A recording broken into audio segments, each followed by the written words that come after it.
बिस्मिल्लाहिर्रहमानिर्रहीम। आज हम एंटिटेस्ट का लेक्चर नंबर 3 होगा हमारा, और इसमें फ़र्स्ट ईयर का चैप्टर 2 जो है मैथमेटिक्स का, वो हम स्टार्ट करेंगे। सबसे पहले चैप्टर की एक ओवरऑल समरी मैंने आपके सामने लिख दी है, जिसमें सेट्स हैं, लॉजिक्स हैं, फंक्शंस हैं और ग्रुप्स हैं। चैप्टर की टोटल अगर देखा जाए तो 8 एक्सरसाइजेज हैं, और हमने इस चैप्टर को एंटिटेस्ट के पॉइंट ऑफ व्यू से देखना है कि किस तरह इसको पढ़ा जाए और अपने काम का डाटा कैसे यहाँ से फाइंड किया जाए। इसमें सबसे पहले तो आप ये याद रखें कि फेडरल बोर्ड के हवाले से कुछ इसमें एक्सरसाइजेज ऐसी थी जो इम्पोर्टेंट नहीं थी, लेकिन एंटिटेस्ट के हवाले से हर एक्सरसाइज को हमें फोकस करना पड़ेगा। मैं ज़रा ओवरऑल इसकी समरी आपको लिखवा दूँ कहाँ कहाँ क्या पढ़ेंगे। सेट्स का जो टॉपिक है ये आपको मिलेगा 2.1 से 2.2 और 2.3। पहली 3 एक्सरसाइजेज आपकी होंगी वो ये वाली हैं। लॉजिक्स का काम आपको 2.4 और 2.5 में नज़र आएगा। फंक्शंस जो हैं इनका काम 2.6 और 2.7 के अंदर, और आखिरी एक्सरसाइज जो होगी वो हमारी 2.8 ग्रुप्स के ऊपर होगी। तो ओवरऑल ये हमारे 4 सेगमेंट्स हैं, इनको एक एक करके हमने स्टडी करना है। सबसे पहले हम बात करते हैं सेट्स की। तो डिफ़ाइन कर लिया जाए तो बेहतर है कि सेट क्या चीज़ है। ये आप छोटी क्लासेस से 7th 8th ग्रेड से आप लोग ये पढ़ते आ रहे हैं। तो सेट को हम यूँ डिफ़ाइन करते हैं, a well defined collection of distinct objects. बड़ी प्रिसाइज हमने इसकी डेफिनेशन लिख दी है। यानी ये बेसिकली क्या है कि ये उन ऑब्जेक्ट्स की कलेक्शन है जो वेल डिफाइंड हो। और वेल डिफाइंड कलेक्शन को थोड़ा सा और अगर हम अंडरस्टैंड करें तो हम ये कहते हैं कि ऐसी कलेक्शन जिसकी जो फॉर्मेशन है वो पढ़ने के बाद उसके एलिमेंट्स का आप अंदाज़ा लगा सकें कि कौन कौन से होंगे, उसे हम कहते हैं वेल डिफाइंड कलेक्शन। यूजुअली यहाँ से MCQs जो बनते हैं उसमें आपको कलेक्शंस दी होती हैं और आपने ये डिसाइड करना होता है कि कौन सी कलेक्शन वेल डिफाइंड है। इसके लिए कुछ एग्जांपल्स आपके लिए कोट करना ज़रूरी है ताकि आप ये आइडिया अच्छी तरह अंडरस्टैंड कर सकें। तो आमतौर पे बाकी चीज़ें बड़ी क्लियर हैं, ऑब्जेक्ट्स का, डिस्टिंक्ट का, ये सबको पता होता है। असल चीज़ होती है कि वेल डिफाइंड कलेक्शन किस तरह की होती है। तो उसको समझने के लिए बेहतर है कि हम एक MCQ बनाएं, वो आपका एक मटेरियल भी साथ साथ बनेगा और आप आइडिया समझने के लिए एक अच्छी आपके पास ऑप्शन आ जाएगी। तो मैं एक MCQ लिखता हूँ यहाँ पे इसका।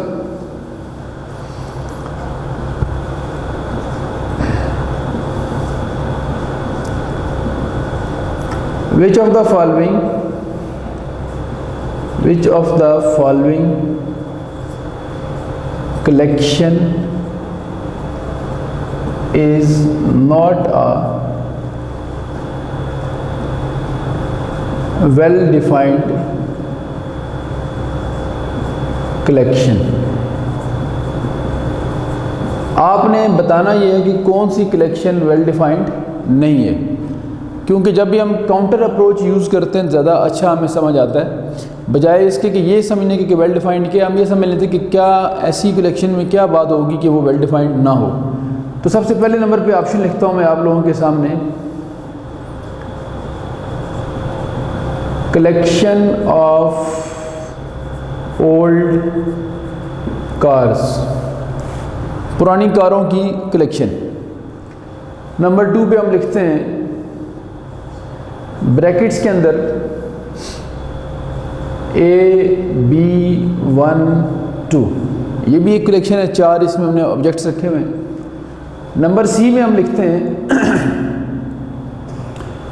आपके पास, जिसमें हमने रखा एक 1 एक 2 और एक 1,2 सेट बना के।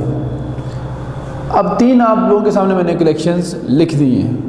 अभी मैं 4th ऑप्शन नहीं लिख रहा ताकि आप ये पहले अंडरस्टैंड कर लें। सबसे पहली कलेक्शन जो है कलेक्शन ऑफ ओल्ड कार्स।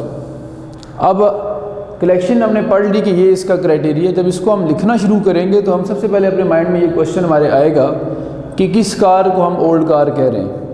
इसका मतलब ये हुआ कि अभी हम क्लियर नहीं है कि कौन सी कार ओल्ड कार कैटेगरी में आती है। अगर मैं ये फिक्स कर दूं कि collection of old cars with respect to 1970, तो पता लग जाएगा कि 1970 से पहले जो कार्स थी वो ओल्ड कार्स वाली कैटेगरी में आती हैं।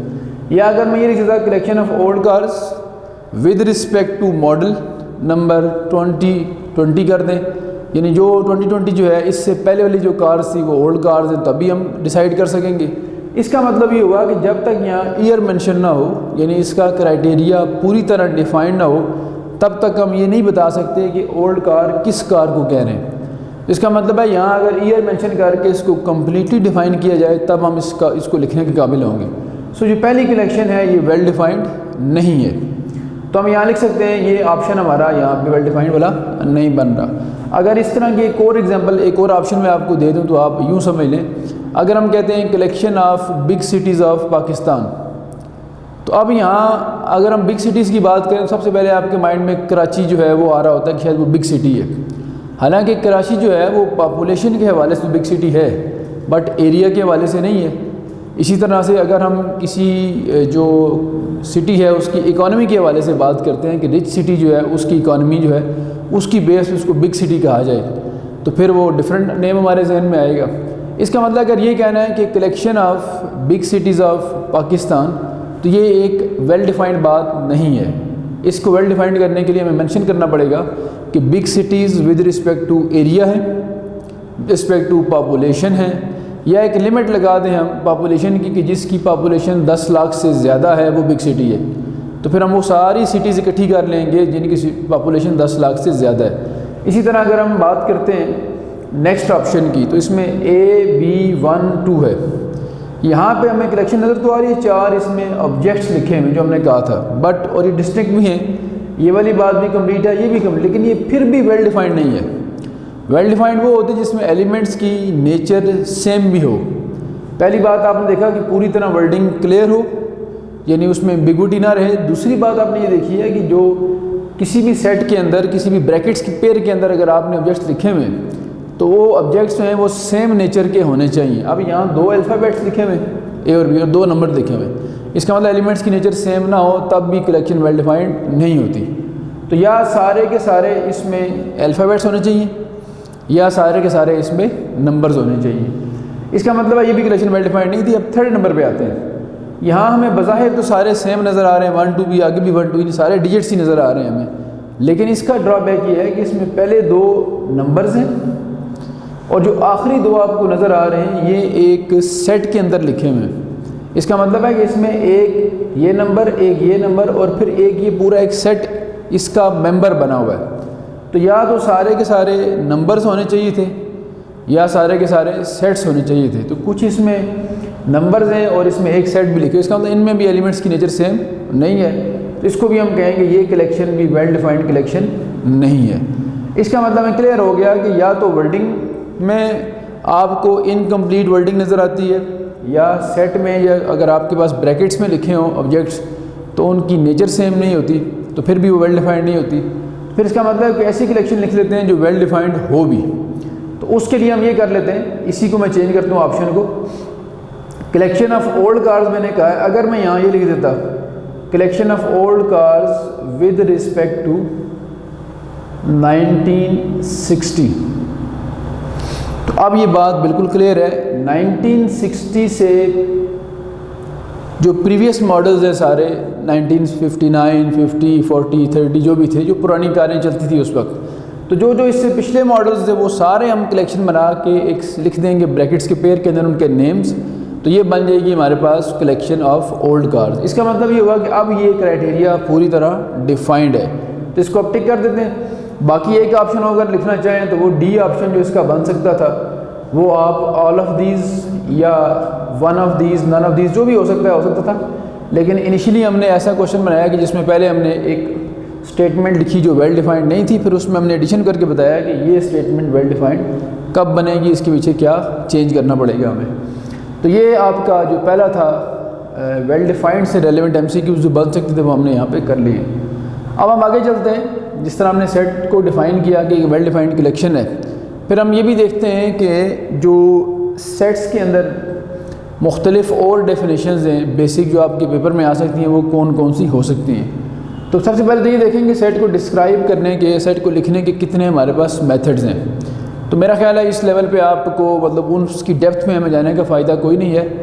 8th में, 7th में, 9th 10th में आप पढ़ के आए हुए हैं। फर्स्ट ईयर में मैंने आपने पढ़ा हुआ है कि सेट को 3 मुख्तलिफ तरीक़ों से लिखा जाता है, जिसमें से पहली डिस्क्रिप्टिव फॉर्म होती है, दूसरी हमारे पास टेबुलर फॉर्म और तीसरी हमारे पास सेट बिल्डर फॉर्म है। तो डिस्क्रिप्टिव फॉर्म की और बाकी फॉर्म्स की अंडरस्टैंडिंग के लिए हम बेहतर है कि एक एग्जांपल कोट कर लें।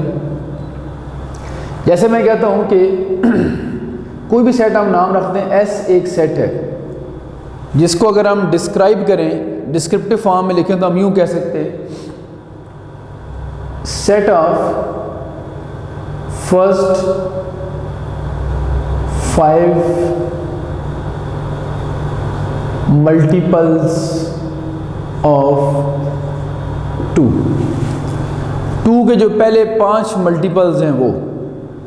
अब ये जो लिख दिया हमने, ये चूँकि वर्डिंग में लिखा है, इसे हम कहते हैं डिस्क्रिप्टिव फॉर्म।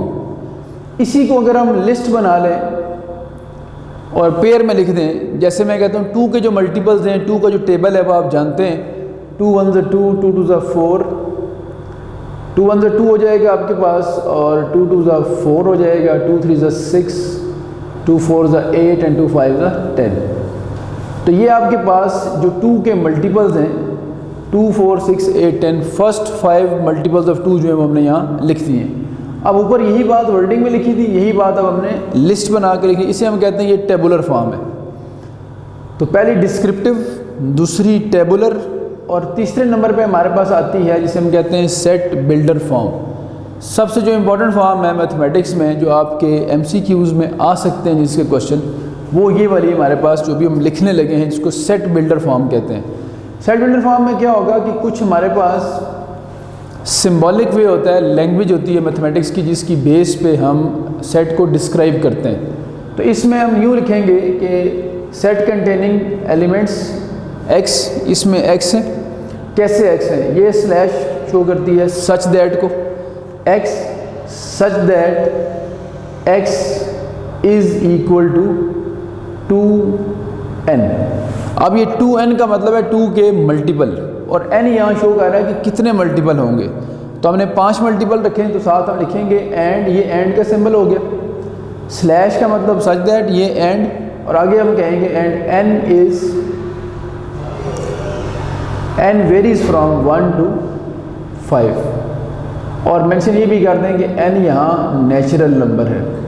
मल्टीपल हमेशा याद रखें नेचुरल ही यूजुअली होते हैं, तो ये ना भी लिखें तब भी कोई फ़र्क नहीं पड़ता। तो इसका मतलब है कि 2 के मल्टीपल्स 1 से लेकर 5 तक वो x के इक्वल है, यानी 5 मल्टीपल हमने यहाँ लिखने थे।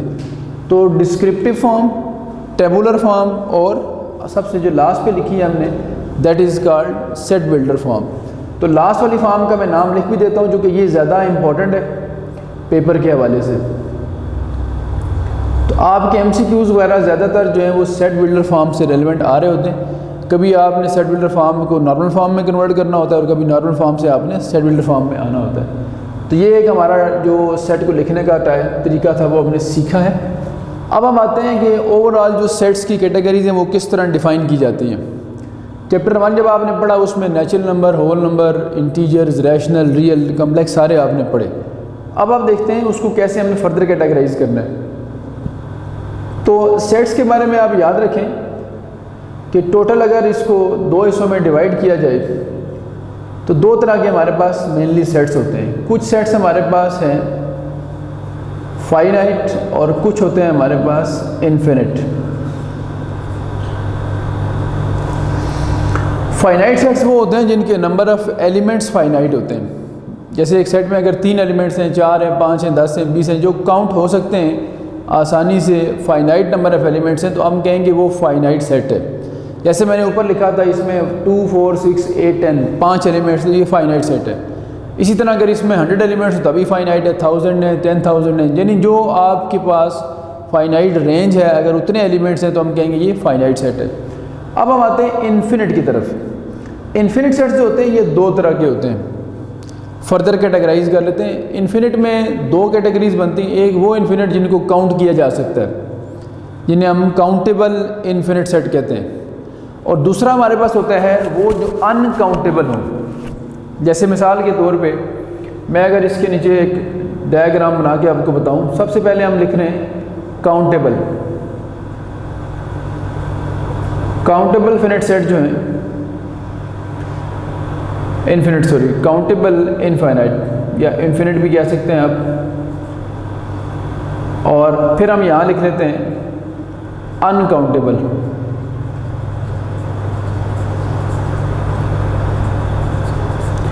अब इन दोनों का जो डिफरेंस है वो समझना है आप लोगों ने कि क्या डिफरेंस है। काउंटेबल इनफाइनाइट सेट या इन्फिनिट सेट वो वाले हुआ करेंगे आपके पास जो होंगे तो इनफाइनाइट, लेकिन उनको आप काउंट कर सकते हैं। जैसे मिसाल के तौर पे सेट ऑफ नेचुरल नंबर है, तो आप जानते हैं कि ये 1 2 3 4 up to so on infinity तक, यानी है तो ये इन्फिनिट लेकिन ये काउंटेबल है, काउंट करते जा रहे हैं 1 2 3 4 5। मैं अगर आपसे कहता हूँ कि 100 के बाद कौन सा आएगा तो आप बता सकते हैं 100 के बाद 101 आ जाएगा। अगर मैं कहता हूँ बताएं 200 के बाद कौन सा आएगा, 300 के बाद, 1000 के बाद, 10 लाख के बाद, 1 करोड़ के बाद। इसका मतलब ये है कि हम काउंट करते जाएं तो काउंट होता जा रहा है, बट है इन्फिनिट। इसे कहते हैं काउंटेबल इन्फिनिट सेट। इसी तरह इसमें इंटीजर्स आ जाएंगे, इसमें होल नंबर्स आ जाएंगे, इसमें इवन नंबर्स आ जाएंगे, इसमें ऑड नंबर्स आ जाएंगे। ऐसे सेट्स को हम डिस्क्रीट सेट्स भी कहते हैं, जिसका हर एलिमेंट अलग अलग होता है। 1 के बाद 2 है, 2 के बाद 3 है, 3 के बाद 4 है। लेकिन अगर हम अनकाउंटेबल की बात करें तो अनकाउंटेबल में वो होंगे जो होंगे इन्फिनिट बट काउंट भी नहीं हो सकेंगे। मिसाल के तौर पे सेट ऑफ रैशनल नंबर है क्यों। अब यहाँ पहला प्रॉब्लम तो ये आ रहा है कि सेट ऑफ रैशनल नंबर को हम शुरू कहाँ से करें।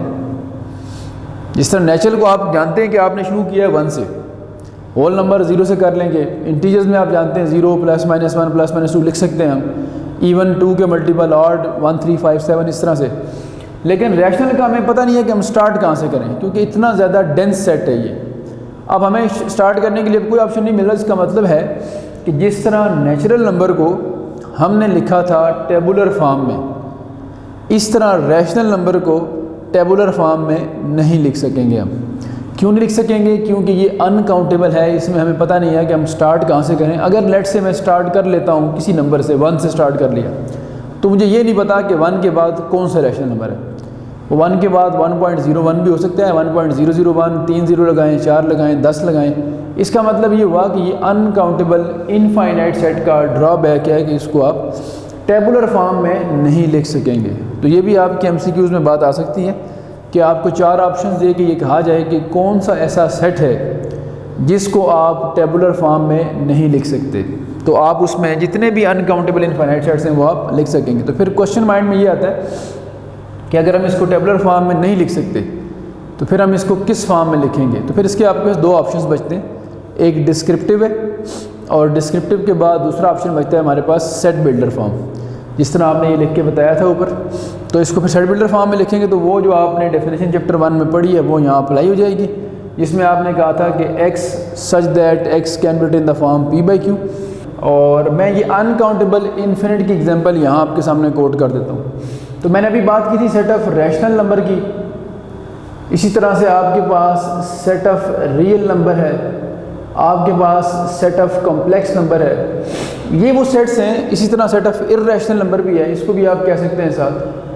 ये वो वाले सेट्स हैं कि जिनको आप टेबुलर फॉर्म में नहीं लिख सकते, इनकी डेंसिटी इतनी ज़्यादा है और ये कंटिन्यूटी में नंबर्स होते हैं कि आपको नहीं पता होता कि 2 के बाद कौन सा है, 3 के बाद कौन सा है, 4 के बाद कौन सा नंबर है। इसलिए जो भी सेट अनकाउंटेबल इनफाइनाइट होगा, अगर कोई आपसे MCQs में पूछ ली जाए बात ये वाली कि किस सेट की टेबुलर फॉर्म पॉसिबल नहीं है, तो ये आपके पास कुछ एग्जांपल्स हैं उसकी। तो इनमें से मैं पहले सेट को अगर लिखूं तो फिर इसको मैं लिखूंगा सेट बिल्डर फॉर्म में। तो मैं ये कहूँगा कि x such that x can be written in the form p/q where p q belongs to z and q is not equal to 0। तो ऐसे आप लिख लेंगे। इसी तरह सेट ऑफ रियल नंबर को भी आप लिख सकते हैं। आपने पढ़ा हुआ है कि रियल नंबर की पहचान ये है x such that x square is greater than और इक्वल टू 0, यानी ऐसा नंबर जिसका स्क्वायर कभी नेगेटिव नहीं हो सकता। और तीसरा कम्प्लेक्स नंबर का, इससे आप फेमिलियर हैं, इसको आपने कहा था x, अगर x से डिनोट कर रहे हैं, such that x can be written in the form a plus b iota where both a b are real numbers and iota is equal to square root -1। इसी तरह अगर इरेशनल की बात करें तो ये तो रैशनल का कम्प्लीमेंट था, तो ऊपर वाली बात है। लेकिन तो ये वो सेट्स थे कि जिनको आप टेबुलर फॉर्म में नहीं लिख सकते थे, तो फिर इसके लिए आपने जो अल्टरनेट ऑप्शन यूज़ किया है वो सेट बिल्डर फॉर्म का यूज़ किया। तो ये क्लियर करना था आपने कि फिर फाइनाइट सेट और इनफिनिट सेट में क्या डिफरेंस था, उसके बाद आप यहाँ तक पहुँच पाएंगे। अब हम कुछ सेट्स की जो टाइप्स हैं वो डिस्कस कर लेते हैं। अच्छा, जब हम आते हैं इक्वल सेट्स और इक्वलेंट सेट्स के डिफरेंस की तरफ, ताकि ये डिफरेंस भी आप लोगों को क्लियर हो जाए, तो हम ये कहते हैं कि जो सेट्स अगर हम डिफ़ाइन कर लें इसको ज़्यादा बेहतर हो जाएगा। इक्वल सेट्स हम यूँ कहेंगे टू सेट्स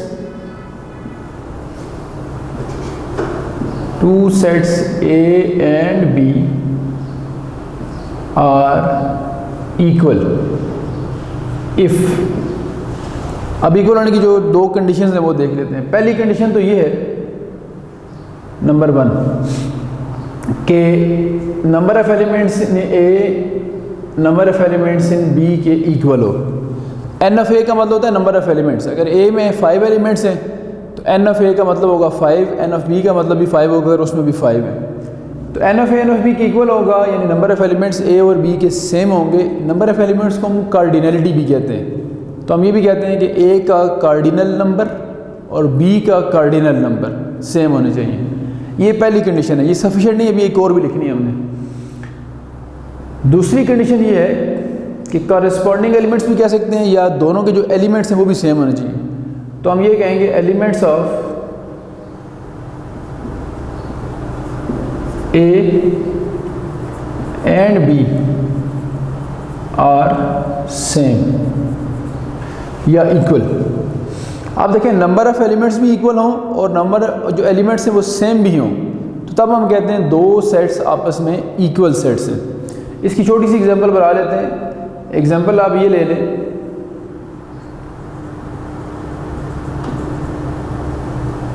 जैसे हमारे पास हम कहते हैं कि A जो है ये है 1 2 3 और जो B हमारे पास है वो है 3 2 1। अब आप देख सकते हैं इसमें कि दोनों के अंदर 3 एलिमेंट्स हैं, यानी number of A number of B की इक्वल है, जिसको मैंने कहा था कार्डिनलिटी भी कह सकते हैं। तो इसकी कार्डिनलिटी भी 3 है, इसकी कार्डिनलिटी भी 3 है।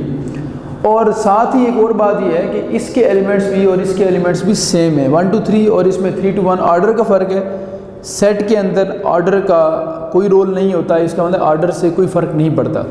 सो both the sets have same number of elements as well as same elements, so we can say that these two sets A and B are equal sets.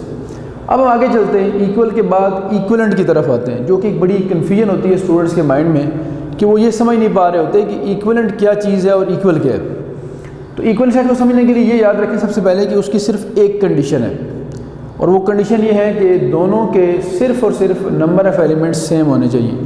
इसके अंदर भी एक कन्फ्यूजन है जिसको भी हम क्लियर करते हैं। बच्चों के माइंड में कन्फ्यूजन होती है वाली, तो वो क्लियर करके आगे चलते हैं। तो इसको डिफ़ाइन कर लेते हैं कि इक्वलेंट सेट्स क्या होते हैं। अब आप एक सिंपल सी बात नोट करें कि जो जूनियर क्लासेस थी आपकी 7th 8th, जहाँ से आपने सेट्स पढ़ना शुरू किए थे, तो 7th 8th और 9th 10th के अंदर आप लोगों ने ये डेफिनेशन पढ़ी थी कि वो सेट्स इक्वल सेट्स होते हैं जिनके नंबर ऑफ़ एलिमेंट्स सेम हो। अब इसको थोड़ा सा हमने डिटेल से पढ़ना है आज। मिसाल के तौर पे मैं अगर कहता हूँ कि एक सेट है हमारे पास A, जिसमें एलिमेंट्स हैं 1 2 3 4, और एक सेट हमारे पास B है जिसमें एलिमेंट्स हैं A B C और D। तो आप किसी भी जूनियर लेवल के स्टूडेंट से 8th 9th 10th के स्टूडेंट से अगर ये पूछें कि क्या ये दो सेट्स इक्वलेंट हैं, तो वो आंसर कर लेगा, क्योंकि ये डेफिनेशन लिमिटेड है, ये कंप्लीट बात नहीं है कि ये दो इक्विवेलेंट हैं। अब इसमें 1 2 3 4 है, इसमें ABCD है, it has 4 elements as well as B के भी 4 एलिमेंट्स हैं। तो अगर हम इसको फाइनाइट सेट्स की लैंग्वेज में बात करके देखें तो ये दोनों इक्विवेलेंट सेट्स हैं। क्यों इक्विवेलेंट है? क्योंकि नंबर ऑफ़ एलिमेंट्स A के और नंबर ऑफ़ एलिमेंट्स B के जो हैं वो बराबर हैं। तो इसका मतलब है इक्विवेलेंट हो गए तो हम यूँ लिखेंगे A is equivalent to B। ये जो हमने ये टिल्डा साइन बनाया है इस तरह का, इस साइन को इक्विवेलेंस का साइन कहते हैं। तो हमने ये बता दिया कि A और B आपस में इक्विवेलेंट है। ये तो बात होगी मैट्रिक लेवल की, यानी बेसिक लेवल की बात है। और ये सिर्फ़ और सिर्फ ये जो डेफिनेशन होती है नंबर ऑफ़ एलिमेंट्स वाली, ये वर्क करती है सिर्फ़ और सिर्फ फाइनाइट सेट्स के लिए। अगर आपके पास सेट्स इन्फिनिट हो जाएं तो फिर ये डेफिनेशन हम इसको यूज़ नहीं करते, फिर हम इसकी जो प्रॉपर डेफिनेशन है वो पढ़ते हैं। और प्रॉपर डेफिनेशन ये कहती है कि दो सेट्स उस वक्त इक्विवेलेंट होंगे जब उनके दरमियान 1 to 1 कॉरस्पॉन्डेंस होगी। मैं ये बात यहाँ लिख देता हूँ ताकि इसको फिर हम समझ पाएँ। तो आप ये समझ लें कि आप लोगों के लेवल पे ये डेफिनेशन आपने लिखनी है और समझनी है। तो मैं डिफ़ाइन करता हूँ इसको।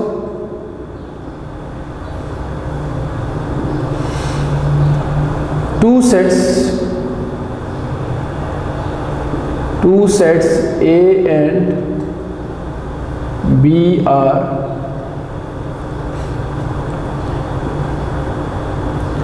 equivalent if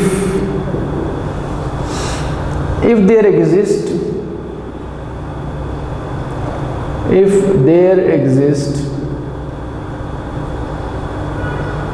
1 to 1 correspondence,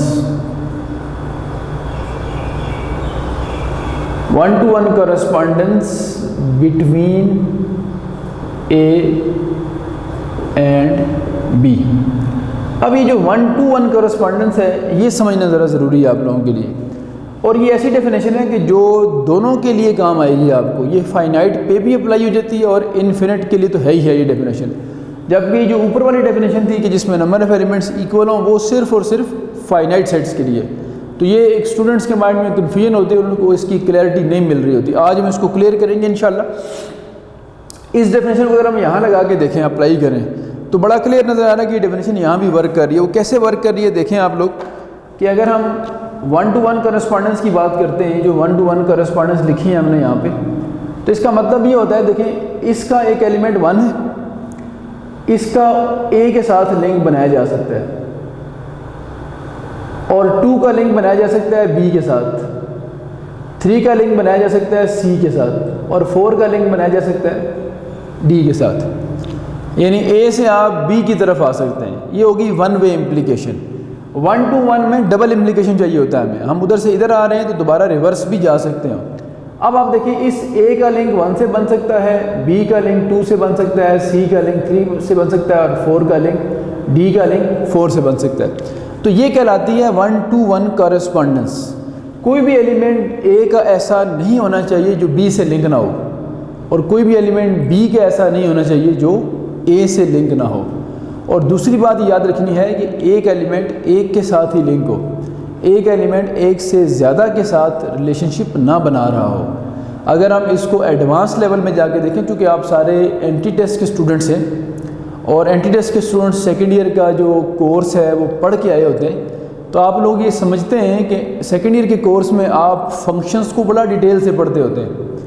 उसी में आप ये पढ़ते होते हैं कि एक बाइजेक्टिव फंक्शन होता है हमारे पास।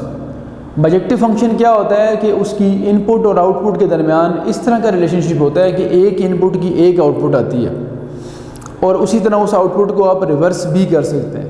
तो ये जो 1 to 1 कॉरस्पॉन्डेंस है दो सेट्स के दरमियान, ये असल में अगर देखा जाए तो ये एक दो सेट्स के दरमियान बाइजेक्टिव फंक्शन होता है।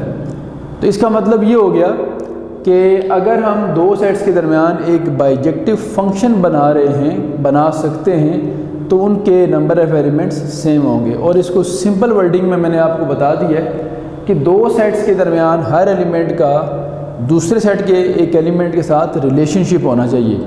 अगर 1 to 1 रिलेशनशिप बन रहे हैं और कोई एलिमेंट भी बाकी नहीं है तो फिर हम कहते हैं इनके दरमियान 1 to 1 कॉरस्पॉन्डेंस है। तो इसका मतलब ये सेट्स आपस में अब इक्विवेलेंट हैं इस डेफिनेशन से भी और इस डेफिनेशन से भी, लेकिन हम इसको अब लेके जाते हैं इन्फिनिट सेट्स की तरफ, जहाँ इसका प्रॉपर आपको रोल नज़र आएगा। जब हम इन्फिनिट सेट की बात करते हैं तो आप उसमें सबसे पहले देखें, एक हम एग्जांपल कोड कर लेते हैं यहाँ पे। सेट ऑफ नेचुरल नंबर जो है आपके पास 1 2 3 4 अप टू इन्फिनिटी, और जो पॉजिटिव इवन होते हैं वो लिख लेते हैं 2 4 6 8 अप टू इन्फिनिटी। अगर मैं आपसे पूछूं, अब आपने ज़रा बात गौर से सुननी है क्योंकि यहाँ से असल क्लैरिटी आप लोगों को मिलना शुरू होगी। मैं अगर आपसे पूछूं कि क्या ये दो सेट्स आपस में इक्विवेलेंट हैं, तो श्योरली आपके माइंड में ये डेफिनेशन वर्क कर रही होती है कि नंबर ऑफ़ एलिमेंट्स ए और बी के सेम हों तब इक्विवेलेंट होंगे। तो आप स्टूडेंट्स अक्सर ये कहते हैं कि सर ये दोनों इक्विवेलेंट नहीं हैं। जब उनसे हम रीज़न पूछते हैं कि क्यों ऐसा हुआ, तो बच्चों का यही आंसर होता है कि सेट इसमें 1 है 2 है 3 है 4 है, जबकि इसमें सिर्फ 2 और 4 है, 1 और 3 नज़र नहीं आ रहा हमें। और आगे भी हम चलते जाएं तो इसमें 5 7 9 नहीं नज़र आ रहे, जबकि उसमें हैं वो।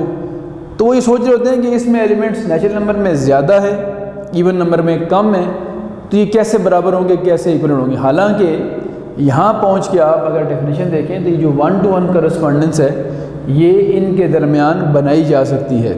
यही तो डिफरेंस है कि इन्फिनिट सेट्स के अंदर डेफिनेशन जो है वो प्रॉपर समझनी पड़ती है आपको। अब आप मुझे बताएं, अगर हम 1-to-1 करस्पॉन्डेंस बनाएं तो क्या 1 का लिंक 2 से बन सकता है? डेफिनेटली बन सकता है। 1 का डबल है 2, 2 का लिंक 4 से क्या है कि 2 का डबल है 4। मैं इसको एरो बना के बताता हूँ आप लोगों को। 1 का डबल 2 है, 2 का डबल करें 4, 3 का डबल करें 6, 4 का डबल करें 8। कोई भी ऐसा नेचुरल नंबर नहीं है जिसको आप ट्वाइस करें, डबल करें और इवन नंबर ना बने। आप 10 का डबल करें 20, 100 का डबल करें 200, 200 का डबल करें 400, इवन आप चलते जाएं अप टू इन्फिनिटी, कोई सिंगल नंबर भी ऐसा नहीं है जिसका डबल आपको यहाँ ना मिले। इसका मतलब इस तरफ से तो हर एक एलिमेंट का लिंक बन गया, लेकिन 1-to-1 करस्पॉन्डेंस के लिए आपको डबल लिंक देखना पड़ता है कि यही लिंक रिवर्स भी होना चाहिए। तो वो भी बड़ा क्लियर है हमारे पास। वो कैसे क्लियर हुआ? अब अगर आप देखें तो 2 जो है, यानी इवन से हम आते हैं नेचुरल नंबर की तरफ। 2 का हाफ 1 है, 4 का हाफ 2 है, जिस तरह उधर डबल था इधर हाफ है। 6 का हाफ 3 है, 8 का हाफ 4 है। किसी भी इवन नंबर का जब आप 2 पे डिवाइड करके हाफ फाइंड करते हैं तो हर इवन नंबर का हाफ नेचुरल नंबर बनता है। अगर ये इस सेट की बात कीजिए पॉजिटिव इवन की, अगर मेरे पास 100 है तो मैं उसको हाफ करूँगा 50 हो जाएगा और नेचुरल नंबर है। 200 का हाफ करूँगा 100 हो जाएगा, 60 का हाफ करूँगा 30 हो जाएगा, 40 का हाफ करूँगा 20 हो जाएगा। इसका मतलब जिस तरह इधर से हर एलिमेंट का डबल इधर नज़र आ रहा है आपको, इसी तरह से इन एलिमेंट्स के हाफ करने से आपको उधर भी रिलेशनशिप मिल रहा है। तो आप टू इन्फिनिटी ले जाएं, हर नेचुरल का डबल इवन और हर इवन का हाफ नेचुरल मिल रहा है। So there exist a 1-to-1 correspondence between the set of natural number and the set of even numbers which shows that these two sets are equivalent। अगर आप इसको function की फॉर्म में, चूँकि मैंने आपसे ये कहा है, आपने बात सुनी होगी, मैं रिपीट करता हूँ, हमने ये कहा था कि 1-to-1 करस्पॉन्डेंस को 1-to-1 फंक्शन भी कह सकते हैं, बाइजेक्टिव फंक्शन। अगर उस सेंस में आप देखना चाहते हैं तो आप यूँ देख लें, मैं आप लोगों के लिए समझने के लिए यहाँ लिख देता हूँ कि आल्सो, अगर हम यूँ कहते हैं f of n is equal to 2n, तो ये एक फंक्शन है जिसको हमने बाइजेक्टिव फंक्शन का नाम दिया था। ये ज़रा एडवांस लेवल की बात है जो सेकेंड ईयर के लेवल पे जाके आप अंडरस्टैंड करते होते हैं। इसमें यहाँ n जो है ये नेचुरल है और यहाँ आप देखें उसी का डबल हुआ है तो ये हो गया इवन नंबर। तो ये हम कह सकते हैं कि ये नेचुरल नंबर और इवन नंबर, ये जो फंक्शन है 2n, ये फंक्शन 1-to-1 फंक्शन है, यानी ये बाइजेक्टिव फंक्शन है। अगर ये एग्जिस्ट कर रहा है तो इसका मतलब है कि ये दो सेट्स आपस में इक्विवेलेंट है। तो अब हम एक MCQ बनाते हैं ताकि ये जो इक्विवेलेंट वाली बात है ये इन्फिनिट सेट्स के लिए आप इसको भी अंडरस्टैंड कर लें। तो देख लेते हैं। अच्छा जी, अब जिस तरह मैंने आपको बताया था कि एक MCQ डिस्कस कर लेते हैं और जिसमें ये बात आपको एज ए क्वेश्चन भी नज़र आएगी ताकि आप उस मटेरियल आपके पास बनता रहे कि जो टॉपिक हम पढ़ते जा रहे हैं एंटी टेस्ट के हवाले से, उसके साथ हमारे पास MCQs भी आते जा रहे हैं ताकि हम ये क्लियर कर सकें कि टॉपिक हमने कैसे MCQs के लिए प्रिपेयर करना है। तो मैंने क्वेश्चन लिखा है MCQ की फॉर्म में,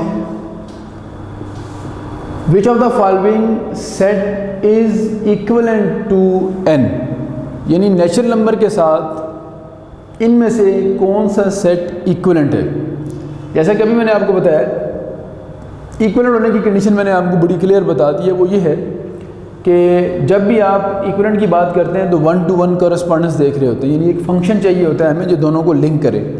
तो इवन नंबर के तो अभी आपने देखा है कि डबल करने से बन रहे हैं, तो ये आपने कह दिया कि ये इवन नंबर भी इसके साथ इक्विवेलेंट है। और मैं आपके समझने के लिए ये लिख रहा हूँ f of n is equal to 2n। हर नेचुरल का डबल क्या होता है, इवन। अगर आप ऑड के साथ बनाना चाहें तो ये भी आप बना सकते हैं, नेचुरल इनपुट दें और आउटपुट जनरेट करें 2n-1 के साथ। तो आप देख लें, 1 पुट करेंगे तो 1 मिलेगा, 2 पुट करेंगे 3 मिलेगा, 3 पुट करेंगे 5 मिलेगा, 5 पुट, इसी तरह आगे चलते जाएं तो हर नेचुरल नंबर के पुट करने से आपको ऑड नंबर्स मिलते जाएंगे।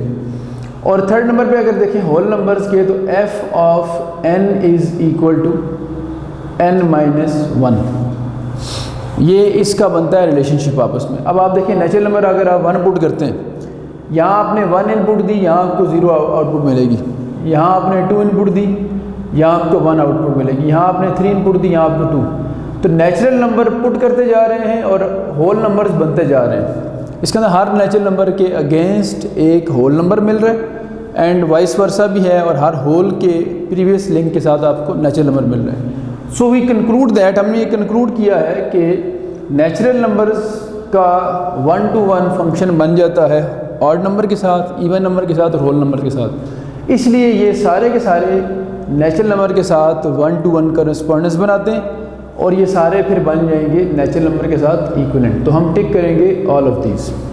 सो आप लोग ये अंडरस्टैंड कर पाए होंगे अब कि जो पुरानी डेफिनेशन थी बेसिक लेवल की, 10th क्लास के लेवल की, वो सफिशेंट नहीं थी हमारे पास। अब हम चलते हैं नेक्स्ट कॉन्सेप्ट्स की तरफ। जिस तरह हमने ये MCQ किया, अब सेट्स की जो फर्दर डिस्कशन है उसकी तरफ आते हैं। तो 2 बड़े इंपॉर्टेंट सेट्स हैं, उनको ज़रा शॉर्ट से डिस्कस करके मैं आगे चलूँगा, जिनमें से एक सेट हमारे पास एम्प्टी सेट है। इसके बारे में आप फेमिलियर हैं, सारे जानते हैं इसको। सिर्फ 2-3 बातें इसके बारे में पढ़ के चलते हैं। एम्प्टी सेट जो है, इसमें कोई भी एलिमेंट नहीं होता। सिर्फ इसके बारे में एक इन्फॉर्मेशन आपने याद रखनी है कि एम्प्टी सेट जो है, इसको 3 मुख्तलिफ नामों से हम कॉल कर सकते हैं। नंबर 1 एम्प्टी सेट हो गया, नंबर 2 आपके पास नल सेट है, नंबर 3 आपके पास वॉइड है। ये जो वाइड है ये थोड़ा सा नया आप लोगों के लिए, बाकी नल सेट, एम्प्टी सेट इससे आप पहले से ही फेमिलियर थे। और सिंबॉलिक भी अगर देखें तो आप इसको या तो ब्रैकेट्स में ऐसे लिख लेते हैं और या फिर साथ आप ये वाला साइन यूज़ कर लेते हैं। तो ये आपके पास एम्प्टी सेट की इन्फॉर्मेशन है।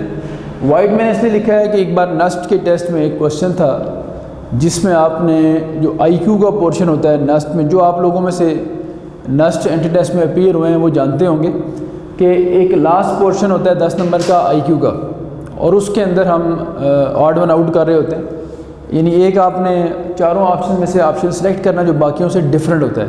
तो वहाँ एक MCQ था कि which of the following is different from others. तो उसमें ऑप्शन थे empty set, null set, void और एक ज़ीरो ऑप्शन था। तो empty set, null set, void तो तीनों सेम चीज़ें थी, ज़ीरो जो था वो डिफरेंट था, उसको फिर हमने वहाँ से पिक किया था। तो बहरहाल ये थोड़ी इन्फॉर्मेशन आप लोगों के लिए थी। इस तरह एक और बड़ा स्पेशल सेट होता है जिसको हम कहते हैं यूनिवर्सल सेट। जिस तरह एम्प्टी सेट के अंदर कोई एलिमेंट नहीं होता, इसी तरह यूनिवर्सल सेट वो होता है जो अंडर कंसिडरेशन जितने भी सेट्स होते हैं उन सारों को कंटेन कर रहा होता है। तो एक तरफ एम्प्टी होगा जिसमें कोई एलिमेंट नहीं और एक तरफ यूनिवर्सल जिसमें सारे एलिमेंट्स हैं। तो यूनिवर्सल के बारे में भी याद रखना है कि इसके भी 2 नाम बुक में लिखे हुए हैं। एक तो यूनिवर्सल सेट हो गया और दूसरा हम इसे कहते हैं यूनिवर्स ऑफ डिस्कोर्स। तो ये कुछ इन्फॉर्मेशन कह लें आपको चाहिए थी, इन्फॉर्मेशन बेस्ड नॉलेज वाली कैटेगरी में आ जाता है। और फर्दर मोर ये है कि यूनिवर्सल सेट जो है वो क्वेश्चन टू क्वेश्चन वेरी करता रहता है, हर क्वेश्चन में सेम नहीं होता ये। हम इसको यूँ डिफ़ाइन कर लेते हैं, क्योंकि एम्प्टी डिफ़ाइन करने की ज़रूरत तो नहीं थी, लेकिन यूनिवर्सल को डिफ़ाइन करने की ज़रूरत है। तो मैं लिखता हूँ आप लोगों के सामने, a set containing all these sets under consideration। ये बिल्कुल प्रिसाइज वर्डिंग में लिख दिया हमने कि वो सेट जो उन सारे सेट्स को कंटेन करे जो अंडर कंसीडरेशन हो, उसे हम कहते हैं वो उनका यूनिवर्सल सेट है। इसकी एग्जांपल ले लेते हैं। जैसे हम कहते हैं कि एक पर्टिकुलर कंसीडरेशन में नेचुरल नंबर भी पड़ा हुआ है हमारे सामने, इवन नंबर भी हमारे सामने है, ऑड नंबर भी है और इंटीजर्स का सेट भी है। तो आप देखते हैं 4 सेट्स हैं जो अंडर कंसीडरेशन है इस वक्त।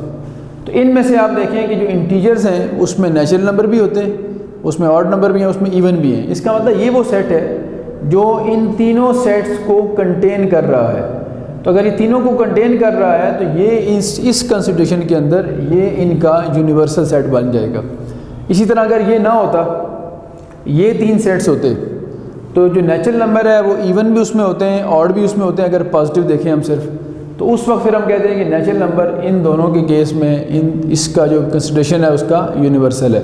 इसका मतलब यूनिवर्सल सेट जो है वो वेरी करेगा, क्वेश्चन के साथ देखना पड़ेगा कि उसकी नेचर किस तरह की। अगर इसी में सेट ऑफ रैशनल भी लिखा होता तो फिर अब रैशनल जो है वो इन चारों को कंटेन कर रहा है, तो ये बन जाता यूनिवर्सल सेट। सो हमने ये कंक्लूड किया बात कि जो सारों को कंटेन करेगा किसी पर्टिकुलर क्वेश्चन के अंदर वो उनका यूनिवर्सल सेट कहलाएगा।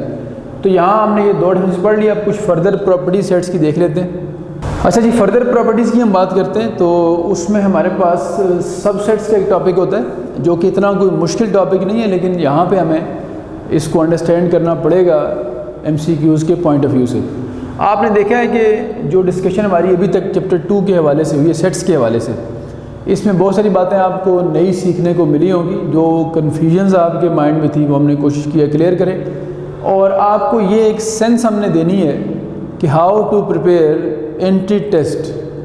जो एक बड़ा क्वेश्चन स्टूडेंट्स के माइंड में होता है कि हम किस तरह टॉपिक्स को पढ़ें, क्या हम शॉर्ट क्वेश्चन पढ़ें, लॉन्ग क्वेश्चन पढ़ें, अटैम्प्ट करें, कैसे करें। तो हम आपको एक कंप्रिहेंसिव लेक्चर के थ्रू ये समझाना चाह रहे हैं कि एंट्री टेस्ट का जो आपने स्टडी का या मेथड यूज़ करना होता है प्रिपरेशन का, वो किस तरह करना है आप लोगों ने। हम हर टॉपिक को चूज़ कर रहे हैं, उसमें से अपने काम की बात एक्सट्रैक्ट कर रहे हैं और उसको MCQs में कन्वर्ट करके हम आगे चलते जा रहे हैं। तो अब हम आते हैं सबसेट्स की तरफ। सबसेट के जो टॉपिक है हमारे पास, ये टॉपिक थोड़ा सा बेसिक ही है लेकिन डिफ़ाइन करना ज़रूरी है। तो हम ये कहते हैं कि ए को एक सेट है आपके पास, A is subset of B, subset of B। A B का सबसेट होगा, कब होगा सबसेट? इफ़ के बाद लिख लेते हैं कि each element of A is also an element of B। बड़ी सिंपल सी बात है, A का हर एलिमेंट अगर B का भी एलिमेंट है तो इसका मतलब A B का सबसेट है। और इसको लिखते कैसे हम? लिखने का स्टाइल ये होता है हमारा, दैट इज़ हम ये कहते हैं कि A is subset of B। अब हमें ये नहीं पता कि वो सबसेट प्रॉपर है या नहीं है। जब ना पता हो तो हम ये वाला साइन यूज़ करते हैं, इसमें दोनों कवर होते हैं कि वेदर इट इज़ प्रॉपर और इम्प्रॉपर। तो हम ये कहते हैं कि अब A B का सबसेट है। प्रॉपर इम्प्रॉपर की हम बात अभी फ़िलहाल नहीं कर रहे। फर्दर मोर अगर B का हर एलिमेंट A का भी एलिमेंट हो जाए तो फिर हम कहते हैं कि B A का भी सबसेट है। तो सबसेट समझ आ गया आप लोगों को। इसके बाद एक एग्जांपल कोट कर लेते हैं ताकि उस एग्जांपल से हम प्रॉपर और इम्प्रॉपर को डिफरेंशिएट कर सकें। अगर मैं कहता हूँ कि मेरे पास A में एलिमेंट्स हैं 1 2 3 4 और मेरे पास B में एलिमेंट्स हैं 1 2 3 4 और मैं इधर एक स्पेस छोड़ रहा हूँ थोड़ी देर के लिए। तो अब आप ज़रा नोट करें कि A का हर एलिमेंट 1 2 3 4 B का भी एलिमेंट है। तो ये क्लियर हो गया कि A बी का सबसेट है। ये सबसेट का साइन हो गया।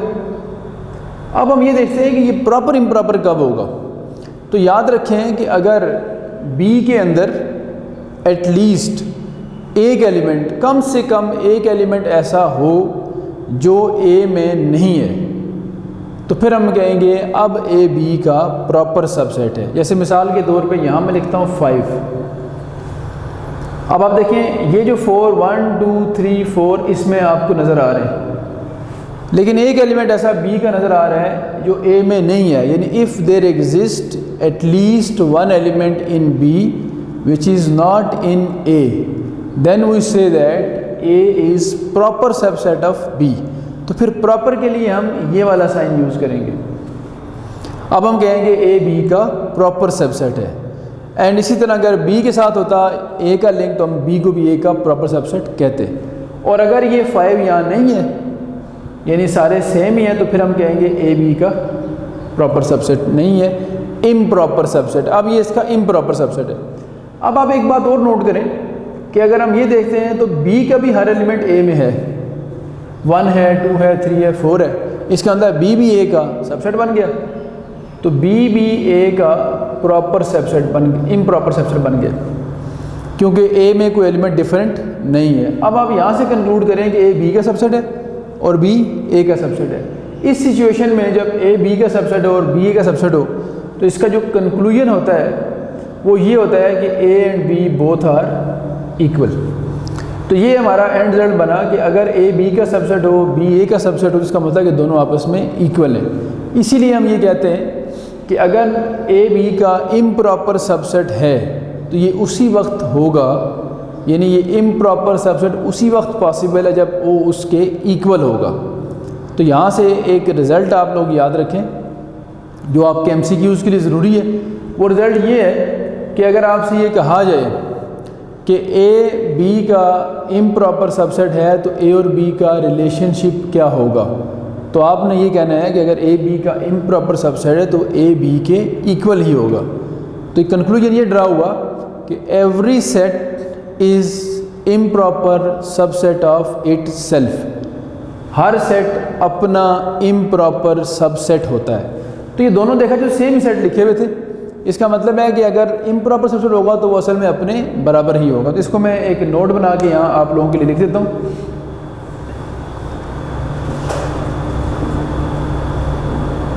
Every set is improper subset of itself। हर सेट अपना इम्प्रॉपर सबसेट होता है, that is A is subset of improper subset of A. इसके अलावा उस ए के अलावा जितने भी सबसेट्स होंगे वो सारे प्रॉपर सबसेट्स होंगे। तो अब हम कुछ एग्जांपल से लेते हैं प्रॉपर सबसेट्स की, ताकि उसकी तरफ भी उसका भी आइडिया हम अच्छी तरह क्लियर कर सकें। अच्छा जी, सबसेट्स के टॉपिक हम पढ़ रहे हैं तो इसको आगे एक्सटेंड करते हैं थोड़ा सा आइडिया। हमने ये लिखा है एग्जांपल एक कोट कर रहे हैं कि अगर if n of A is equal to 3, n of A का मतलब ए की कार्डिनलिटी यानी ए के नंबर ऑफ एलिमेंट्स। अगर ए के नंबर ऑफ एलिमेंट्स 3 हैं तो फिर total number of all possible subsets of A, तो ये होगा 2⁻³ ये 8th class 9th class 10th class में आप लोगों ने नंबर ऑफ सबसेट फाइंड करने का एक फार्मूला पढ़ा हुआ है। तो जनरली हम इसको 2⁻n कहते होते हैं, where n is number of elements. तो ये अगर 3 एलिमेंट्स होंगे ए में तो 2⁻³ होगा, अगर ए में 4 है तो 2⁻4 होगा, 5 है तो 2⁻5 होगा। सो 8 का मतलब है कि 8 इसके होंगे टोटल सबसेट्स। तो इसकी छोटी सी एग्जांपल बनाते हैं ताकि ये भी आपको पता लग जाए सेट्स नंबर ऑफ जो सबसेट्स होते हैं वो फाइंड करने का एक मेथड आप रिवाइज कर लें। तो देख लेते हैं, हम ए को यूँ लिख लेते हैं 1, 2, 3, 3 एलिमेंट्स रख लिए हमने और इसके सबसेट्स लिखते हैं। तो सबसेट्स आप लिखें तो आपके पास सबसे पहला जो आएगा, सबसे पहले आएगा एम्प्टी सेट, फिर उसके बाद आएगा 1, सिंगल्टन, यानी पहले आप एम्प्टी लिखते हैं फिर आप एक एक करके लिख रहे होते हैं, जिन्हें सिंगल्टन सेट्स कहते हैं। फिर आप दो दो करके लिखेंगे, 1 के साथ 2, फिर इसी तरह से 1 के साथ 3 लिख लें और फिर 2 के साथ 3 लिख लें। ठीक है, पहले एम्प्टी लिखा, फिर एक एक लिखे, फिर दो दो लिख लिए जो पॉसिबल थे, 1 2 1 3 2 3, और एक आखिरी बच गया हमारे पास जिसमें सारे आ जाएंगे 1 2 3। तो काउंट करें तो 1 2 3 4 5 6 7 8 टोटल हो गए 8 हमारे पास ये। अब इन सारों को हम कहते हैं ये सबसेट्स हैं, और जो डेफिनेशन हमने पढ़ी थी प्रॉपर और इम्प्रॉपर की उसको ज़रा माइंड में रखें। तो जो लास्ट वाला लिखा है हमने, ये असल में वो खुद ही है। तो इसका मतलब है कि 8 में से एक ऐसा है जो वो अपने इक्वल है उसके, तो जो अपने इक्वल होगा वो इम्प्रॉपर सबसेट होगा। इसके अलावा जो बाकी 7 हैं वो प्रॉपर सबसेट्स होंगे। तो अब हम फार्मूला जो एक है उसको जनरलाइज फॉर्म में लिख लेते हैं कि नंबर ऑफ़ प्रॉपर और इम्प्रॉपर सबसेट्स कौन से होते हैं। और ये जो सारे हमने सबसेट्स लिखे हैं, अगर इनको एक सेट में लिख दिया जाए तो उस सेट को हम पावर सेट कहते हैं।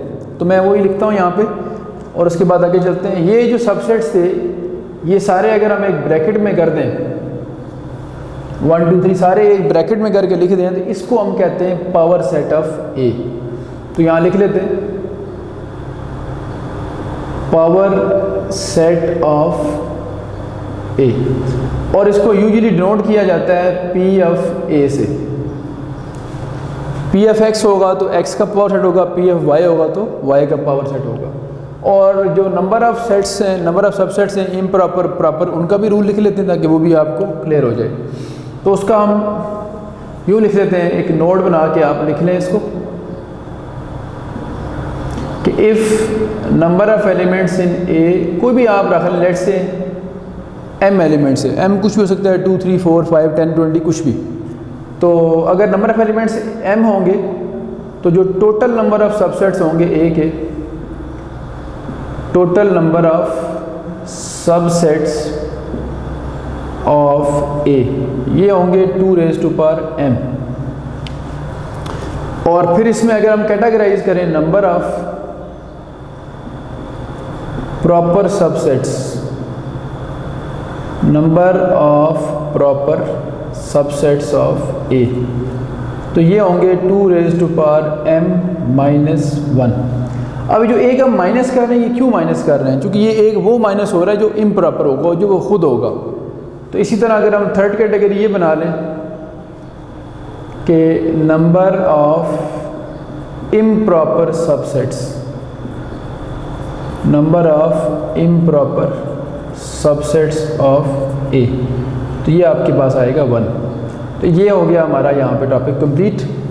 सबसेट्स के वाले से आपने देखा है कि किसी भी सेट के अंदर टोटल नंबर ऑफ़ सबसेट्स जो होते हैं वो 2 रेज़ टू पावर n होते हैं। उसमें से एक लेस कर दें जो वो खुद है, इस तरह भी ऊपर एग्जांपल देखिए आप, तो वो बाकी जो रह जाएंगे वो प्रॉपर होंगे, और इम्प्रॉपर हमेशा एक हुआ करेगा जो कि वो खुद है। यहाँ से एक थोड़ा सा हम आइडिया लेते हैं कि जो हमारे पास एम्प्टी सेट है उसकी ये एक ख़ासियत है, एक ख़ास बात है कि एम्प्टी सेट के जो नंबर ऑफ़ सबसेट्स होंगे वो 2 रेज़ टू पावर 0 एक होगा सिर्फ, और वो खुद ही होगा। So empty set has no proper subset. Empty set का कभी भी कोई प्रॉपर सबसेट नहीं बनता, क्योंकि एक ही बनता है और वो इम्प्रॉपर ही होता है। इसी तरह जो सिंगल्टन सेट होता है जिसमें एक एलिमेंट होता है, उसके नंबर ऑफ़ सबसेट्स होंगे 2 रेज़ टू पावर 1, 2 बनेंगे, एक वो खुद और एक होगा एम्प्टी, यानी एक प्रॉपर और एक इम्प्रॉपर। तो ये जो बाद में बोल के आपको बता रहा हूँ, ये फिर रिपीट करता हूँ कि empty set has no proper subset. और दूसरी बात ये बताई है कि जो सिंगल्टन सेट होता है, सिंगल्टन सेट जो होता है उसके equal number of proper and improper subsets होते हैं। एक ही प्रॉपर होता है और एक ही इम्प्रॉपर होता है। तो अब आगे चलते हैं, जो इसके नेक्स्ट हमारे पास जो इसकी टाइप्स हैं वो डिस्कस कर लेते हैं, कुछ प्रॉपर्टीज़, और फिर उसके बाद नेक्स्ट टॉपिक शुरू करेंगे। लेकिन जी अब हम सेट्स के ऊपर ऑपरेशंस जो हैं वो डिफ़ाइन कर लेते हैं। जिस तरह अलजबरा के अंदर आप देखा है कि नंबर्स के दरमियान 4 बेसिक बाइनरी ऑपरेशंस होते हैं, जिसमें एडिशन, सब्ट्रैक्शन, मल्टीप्लिकेशन और डिवीजन होती है। बिल्कुल इसी तरह से सेट्स के ऊपर भी ऑपरेशंस डिफ़ाइन होते हैं। तो 3 ऑपरेशंस जो कि सेट्स पे डिफ़ाइंड है वो मैंने लिखे हैं।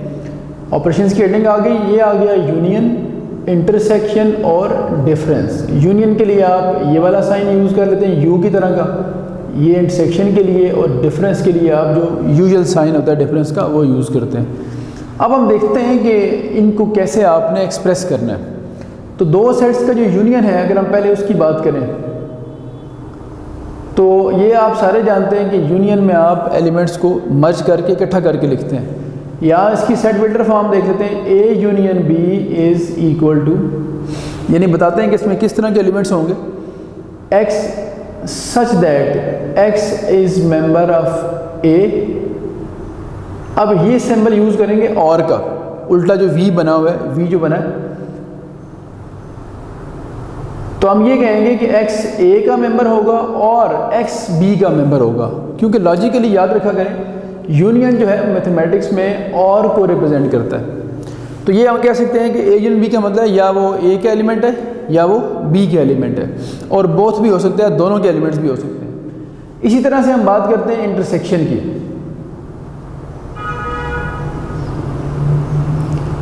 तो इंटरसेक्शन जो है उसका जो साइन है वो यूज़ करेंगे हम ए इंटरसेक्शन बी, और इसमें हम ये कहेंगे X such that x is member of A and X is member of B. अब यहाँ उल्टा साइन यूज़ किया हमने, ये एंड के लिए हो गया और ये और के लिए। इसका मतलब जो इंटरसेक्शन है ये मैथमेटिकली एंड को रिप्रेजेंट कर रही होती है। तो ये फ़र्क देख लें, और एंड का फ़र्क। फिर हम बात करते हैं डिफरेंस की। तो डिफरेंस जो होते हैं, जैसे मैं ये कहूँ अगर कि ए डिफरेंस बी, इसके लिए बाद में बैक स्लैश भी यूज़ करते हैं जो कि आपके कोर्स में बहुत रेयर यूज़ होती है। तो ए डिफरेंस बी में हम ये कहेंगे कि x such that x is member of A, यानी ए डिफरेंस बी में क्या होता है, ए में से आप बी के साथ जो एलिमेंट मैच करते हैं वो माइनस कर देते हैं, निकाल देते हैं। तो x such that x is member of A, और एंड लिख दें कि x is not a member of b।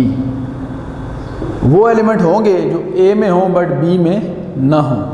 तो ये 3 ऑपरेशंस थे जिनकी सेट बिल्डर फॉर्म लिखना हमारा पर्पस था, हमारा मकसद था। अगर ये आपको क्लियर हो गया है तो अब इससे रेलेवेंट कुछ MCQs देख लेते हैं। कुछ लोग आप में से सोचते होंगे कि कंप्लीमेंट भी एक ऑपरेशन है। कंप्लीमेंट ऑपरेशन नहीं है, वो असल में डिफरेंस की ही फॉर्म है। जब आप इस सेट का कंप्लीमेंट लेते हैं, जैसे मैं ये कहता हूँ कंप्लीमेंट, अगर आप सेट ए का कंप्लीमेंट लेंगे तो ये असल में यूनिवर्सल में से आपने उसको माइनस करना होता है। तो बेसिकली डिफरेंस ही है, इसको अलग से ऑपरेशन नहीं कहेंगे हम। तो ये यूँ हो जाएगा आपके पास x such that x is member of U, universal का मेंबर हो एंड ए का मेंबर ना हो। तो डिफरेंस को ही हम कंप्लीमेंट के साथ लिंक कर लेते हैं। अब हम 1-2 MCQs करते हैं, इंटरसेक्शन, यूनियन, इनसे रेलेवेंट, ताकि ये आपके जो कंसेप्ट्स हैं वो यहाँ पे क्लियर हो जाए। तो आए कुछ क्वेश्चन देख लेते हैं। एक पहला MCQ मैं आपके सामने लिख रहा हूँ, जिसमें हम ये कह लेते हैं कि ए एक सेट है जिसके नंबर ऑफ़ एलिमेंट्स हमें दिए हुए हैं। आप यूँ कर लें, number of elements in A, let's say ये 8 है, और number of elements in B जो हैं वो हम कहते हैं लेट्स से 5 है। और हमसे ये पूछा जाए कि बताएं अगर ये 2 कंडीशंस होल्ड कर रही हैं, साथ ही हम ये कह लेते हैं कि जो दोनों में कॉमन एलिमेंट्स हैं वो 2 हैं, यानी ए के एलिमेंट्स, बी के एलिमेंट्स और कॉमन एलिमेंट्स। देन आपसे ये बात पूछी जाए कि दोनों की यूनियन में कितने एलिमेंट्स होंगे, तो इसका तरीका क्या होगा हमारे पास। इसके बजाय ऑप्शंस लिखे जाएं, आपको बात क्लियर करवाता हूँ मैं।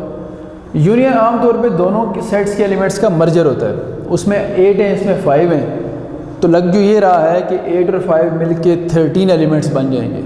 चूँकि याद रखा करें यूनियन का मीनिंग और के साथ लिंक है और ये एडिशन को शो करता है। इंटरसेक्शन का मीनिंग एंड के साथ लेंगे और ये मल्टीप्लिकेशन को शो करता है। तो यहाँ लग रहा है कि 8 + 5 13 होंगे, लेकिन ये बात इनकम्प्लीट है जब तक हम इंटरसेक्शन को ऑब्ज़र्व ना करें। तो मैं इसको क्लियर करवाता हूँ आप लोगों को। फार्मूला आप नोट कर लें। जब भी आप लोग इंटरसेक्शन या यूनियन के एलिमेंट्स को फाइंड करें तो रूल ये कहता है, फार्मूला ये कहता है कि number of elements in A union B is equal to number of elements in A plus number of elements in B minus number of elements in A intersection B. इससे फ़ायदा क्या हुआ हमें? अब ए में आप देख सकते हैं 8 एलिमेंट्स थे, बी के एलिमेंट्स 5 थे और कॉमन 2 थे। तो 8 + 5 13, 13 - 2 11। अब आप देख सकते हैं कि 2 कॉमन थे तो 2 माइनस हो गया। अगर कॉमन ना होते, ये दोनों डिस्टिंक्ट सेट्स होते, दोनों डिफरेंट सेट्स होते, तो फिर 13 हमारा आंसर आता। फिर इसके बाकी केसेस भी बन सकते हैं कि जिसमें हम ये कहते हैं कि ए अगर बी का, ए के साथ बी का लिंक बन रहा हो, जैसे बी ए का सबसेट और ए बी का सुपरसेट होता, तो अगर बी ए का सबसेट होता तो इन दोनों की यूनियन में से हमने 5 एलिमेंट्स माइनस करने थे, क्योंकि वो कॉमन 5 होते। तो जो हमारा आंसर आता वो 8 + 5 - 5 आ जाता। तो बाकी केसेस यहाँ डिस्कस नहीं कर रहा मैं, सिर्फ आपको ये जनरल फार्मूला लिखवा दिए। इसके अकॉर्डिंग आप यूनियन और इंटरसेक्शन के एलिमेंट्स को आइडेंटिफाई कर सकते हैं।